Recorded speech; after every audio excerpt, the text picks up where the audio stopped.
Maria Walsh, MEP, you're coming to us from the European Parliament in Brussels today. First of all, thank you so much for joining me on the AI6 podcast. Not at all. Thanks for having me. I mean, I don't know what context I can offer you. I usually go to this podcast and your social media to get understandings of what's happening in the world of digital comms, the good and the bad and the indifferent. So I hope I can facilitate your tough questions. Well, listen, the good, the bad, the indifferent, and we might add to that the ugly too. And the topic for today's conversation is deep fakes, and you're doing tremendous work in Europe on our behalf on that. But first of all, talk to us a little bit about your work as an MEP and how you've brought deep fake into it.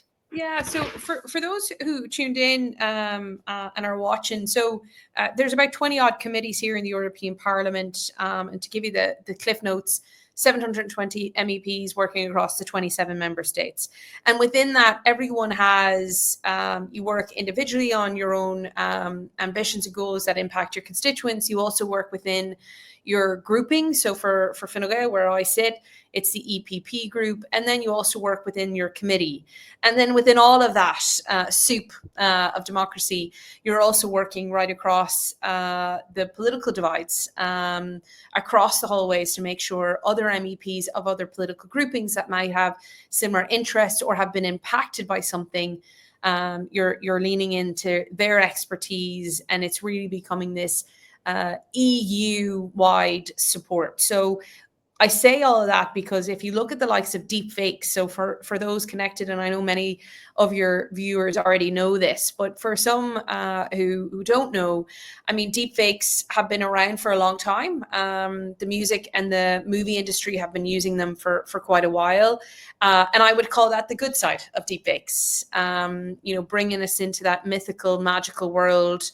If anybody, Fast and Furious 7, when they saw the take of Paul, I'm a bit of a Fast and Furious fan, so you would have seen Paul, the deep fakes being used to bring him into that movie.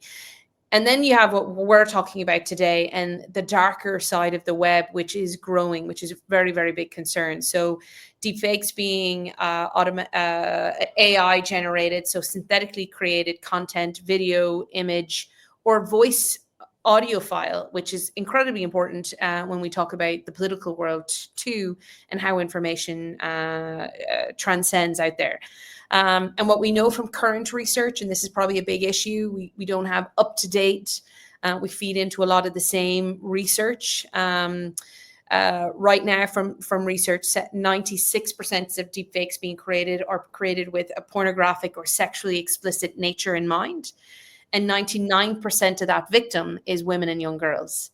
So you don't have to go down too far now down that dark web to understand this growing AI world in all its goodness is also shedding light onto the darker side of the web that has been brewing for quite a while. And sadly, you see some jokes. We've seen a minister of state now who used Taylor Swift, or you see the Pope wearing a dapper white coat. But from the flip side of that, you also have a number of prominent women like Prime Minister Maloney, who is currently ongoing criminal proceedings because a deepfake was shared of her. And for those who perhaps are like, is this really a thing? I mean, can you imagine in less than 25 minutes, so less than this phone call or this Zoom chat, I should say StreamYard chat, sorry, get my platforms right. In less than 25 minutes, a deep fake could be created on either of us, Joanne. And while our heads may be the same, we're put into, we're in a very pornographic, sexually explicit way. Not only is our personal lives impacted, but our professional standing is impacted. And we're seeing that more and more now. And I get calls from parents, both in Galway and Donegal of recent, whose daughter had been a victim of a deep fake. And in many ways, we have this great world, as I said, the lack of education and awareness, the lack of legislation then, because at an EU level, we have the likes of the AI Act, Digital Services Act, Digital Media Act. At a national level, we have the likes of Coco's Law in honor of Nicole Coco Fox. But at the end of the day, the big loophole, which is what we're working on here across Parliament, is the perpetrator themselves are not at fault. So the disseminator is, but the perpetrator. And when you have rollbacks on rights from the likes of what's happening in X or Meta in the United States, then where are we in the world where someone can create a photo of you and I, or a video or an audio file, put it up into the World Wide Web, and our personal and professional standing is eradicated, obliterated overnight? And the content can't be pulled down fast enough, because once it's out there, it's very difficult to take down. And then at the end of the day, you still can't even criminalize and that perpetrator face judicial systems at any level. So I share all of that, knowing people listening are probably pulling their hair out going, but what are you doing about it? And for me, it's around closing that loophole in the review of the Digital Service Act and the gender-based violence file legislation, I should say, that has been recently passed too.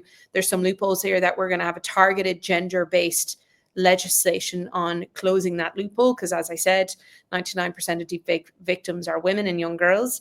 But we've a hell of a long way to go before we, and we're going to have many of these conversations, Joanne, which is incredibly frustrating, but also reassuring that we're moving in some way, that we know this is a very threatening issue right now that's facing you and I and young women in our lives. And well, let me tell you something. You put the question to yourself, what are you doing? Well, I would say you're doing a lot. I've seen you raise it in the European Parliament. You've been right across Irish media, but also what I want to say is the ability to articulate what deepfake is, how it affects us, how quickly it's done, and identifying that loophole, I think is huge strides. But you've also taken, let's call it the deepfake fight back to Ireland, and you've also written to our Minister for Justice, Jim O'Callaghan. What's the approach there? What does he need to do? Yeah, so like everything at an EU level, our member states, our 27 strong member state bloc, can move a hell of a lot faster than at an EU level. So there's no reason why, and in a long-winded way, this is why I've written to the minister on this. Because there's absolutely no reason why Ireland coming into our EU presidency next year. So for those who might not know, we have 6 months from July to December of 2026, where we will be the lead negotiators at an Irish government level in any EU legislation coming through. So we're the honest broker on behalf of the council. And there's no reason why then you have that. You also have the fact that we're a house and a home to many big tech companies for Europe. So we have we have to play our part there. And we have an amazing skill set at telling this like it is, in terms of predominantly English speaking with our counterparts across Europe. So in a long-winded way, I've written to the Minister for Justice to ultimately make sure at a national level we can introduce and criminalize legislation on the creation and the harmful distribution of these deepfakes. And while I mentioned AI and Digital Services Act, all welcomed, but we can be the leaders in this and the champion, but it takes him and his department to make sure we have the teeth in our Irish legislation and pushing beyond what EU legislation is coming down, so we can create the best practice. So as member states are rolling out the AI Act, Digital Services Act, which they already have done, but when we'll have reviews of that we're already saying as a department under his guidance that we're like, hey, we are best in class because we take our jobs very seriously in making sure the most innocent, a minority group like women, girls, persons of color, our LGBTI plus community, people who celebrate different creeds, which we are home to, thankfully in my eyes, that they're being protected, and we are leaders in that class. But I mean, it's one of many letters I will have to him, conversations. I've already started working with Commissioner for Equality Labib. I've spoken to the Commissioner President herself, Ursula von der Leyen, on this, because ultimately we need all actors. But back to your point of why I've written to the Minister for Justice, Jim O'Callaghan, it's because I really do believe that Ireland can be the best in class at this. And in all of this, Maria, you haven't mentioned to us and that you have been a victim of deep fakes. And in fact, there is a whole library of deep fake images for politicians. How did you find out about it? And, on a personal level, how did you feel? How does it feel? Yeah, I mean, do you know, it's funny because the library that is out there of politicians, and it was flagged to me by my team, and then a journalist had asked and followed up with that. First and foremost, on a personal level, when I seen there's two images, so there's as you mentioned, a database of these images of politicians. There's two of me in that database. One I really had to look at because I was like, oh, that looks kind of like me. But I don't remember ever having that shirt. But that's how lifelike it was, in the sense of I was like, oh, God, I wonder where that photograph was taken. And it was only because I don't own the item of clothing. So if it was like a black top like I'm wearing now, I would have never seen the difference. And then the second looked a little bit like me, but there was something just awry with it. So I knew that was a deep fake. Now, they're very innocent. They were not explicit. But they're out there. And the worrying sign with that is if a perpetrator took those two images and put a sentence that I did not say out there, and you disseminate that out. I mean, not only is, again, back to that image of my personal and professional standing is diminished and slowly being eradicated right before my very eyes, and I can't have control on it because people are like, well, that is you.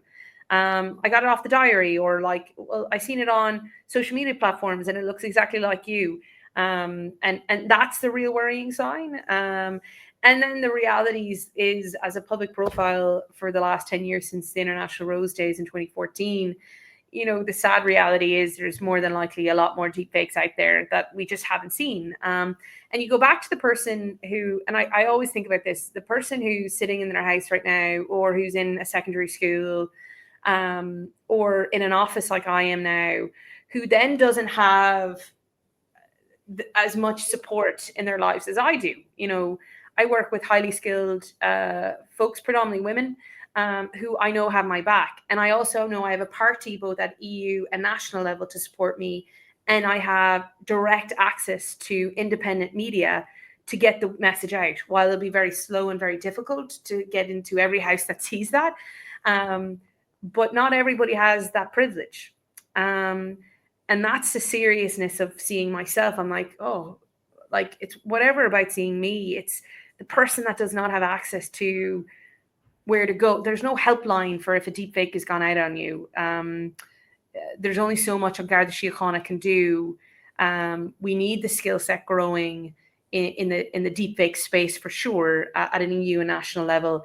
And then there's only so much a minister like Jim O'Callaghan can do too, to close the loophole yesterday to protect something that has happened already. So there's a lot of grayness to that, and that's a terrifying reality of the world we're living in. And sorry, Joanne, I meant to keep my sentences a lot shorter. This is why I'm not great at X, because when you're explaining this really serious sexualized emotional issue, you can't get that in the 280 characters. Well, I think you've done a great job, and the point you make about you having that army of support compared to somebody who is affected directly by a deep fake who doesn't, then we're into minding their mental health and having shame attached to being a victim of a deep fake. And so I think it's an important message to say, if you are a victim of a deep fake, the shame isn't on you, it's on the perpetrator. That's a really important message, right? Yeah, for sure. I mean, and take it back to, I spoke to a parent a couple of weeks ago in Galway whose daughter and I think two of her friends had been involved in a deep fake. And his belief was it was this social media phenomenon trend that happened in Spain, where young men were taking photos, creating these deep fakes, circulating content in secondary schools on Snapchat or TikTok, and while like not understanding the full depth of devastation they've caused, only following the online trend of whatever that is that day. And the parent I spoke to just was like, I didn't know where to go. I mean, we went to the school, we flagged it with the Garda Síochána, and then we've been working to get therapy support for my kid. But like, how do you go? Like, I just can't even imagine seeing a deepfake doing their rounds on me in an intimate position. My parents, my family seeing that, my close friends, my grandparents, perhaps, and then you have to, like everything, the victim and the survivor has to be the fighter, and the person who created it is living in the grey, almost being applauded for getting away with it again. And that's the type of gender-based violence we're talking about here. And the set of grandparents in Donegal who called into Highland Radio, which I know you know very, very well, asking of like, what do we do and where do we go? I mean, the terrifying reality is we don't have, as I said, that hotline to say this has happened. I mean, ultimately, it should never happen. It should never even get online.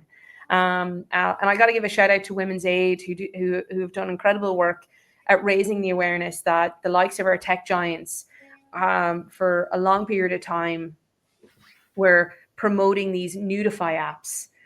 So these applications that were for free, and creating these deep fakes, and they were being pushed on various forms of social media platforms, enticing people to create deep fakes. And you don't have to go too far down the web now.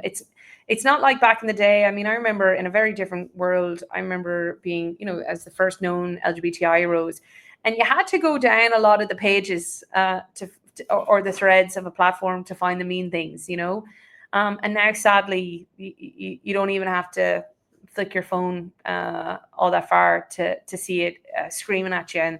And I think another conversation could be around where we are in democracy right now, and where we are and being good humans and minding humans, and understanding that if we post something today, the impact that has on a person's life longer than the 60 seconds that it's gone up there.